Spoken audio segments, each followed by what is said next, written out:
और कनिष्का वक्त को सामान्य कर लेती है। करण भी फिर से मानव रूप में आ जाता है। करण, तुम्हें होश कैसे आया? तुम तो एकदम ठीक हो गए। नहीं नहीं, वो तो मुझे शायद बस फूड पॉइजनिंग हुई थी। क्या है ना, यहाँ के अंगूर कुछ ज्यादा ही मीठे हैं। तभी कनिष्का अंगूरों के पास जाकर खड़ी होती है और उन्हें घूरती है। मस्तानी खुश होकर मजे से घर को लौट रही थी कि तभी उसकी गाड़ी के सामने सड़क पर एक काला सांप कुंडली मारकर बैठा रहता है। मस्तानी तुरंत गाड़ी रोक देती है और गाड़ी से बाहर आ जाती है। मस्तानी उसकी ओर चल रही थी कि वो तुरंत नेवली में बदल जाती है। आ गए तुम? कब से तुमसे ही मिलना चाह रही थी मैं। आओ ना, गले से लगा लो अपनी मस्तानी को। मस्तानी जिस सांप को अपना दोस्त समझ रही थी, वो देखते ही देखते कनिष्का नागिन में बदल जाती है। हाँ, हाँ, नहीं, ये क्या है? तुम जिंदा हो और तुम एक नागिन हो?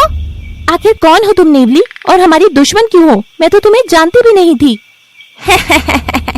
मैं तो तुम्हें जैसे सब कुछ बता ही दूंगी कि मैं कौन हूँ, कहाँ से आई हूँ। My God! अगर तूने नहीं बताया तो तू मेरा कहर देखेगी नेवली, एक विभत्स नागिन का कहर। कनिष्का भड़ककर मस्तानी की ओर बढ़ने लगती है और तभी सड़क के पास के जंगल में से जानवर के चीखने की जोर से आवाज आती है। कनिष्का नेवली के करीब जाकर अपनी नागिन की कुंडली उसके शरीर में जैसे ही जकड़ती है, पीछे से एक विशाल जानवर आकर कनिष्का की पीठ पर जोरदार हमला करता है। कौन है? कौन है यहाँ? कायर पीछे से क्या हमला करता है? दम है तो सामने से लड़। और जानवर हमला करके वहाँ से अंधेरे जंगल में भाग जाता है। कनिष्का उसे देख नहीं पाती है। मस्तानी सारा तमाशा देखकर हंसती है और कनिष्का को वहीं घायल छोड़कर गायब हो जाती है।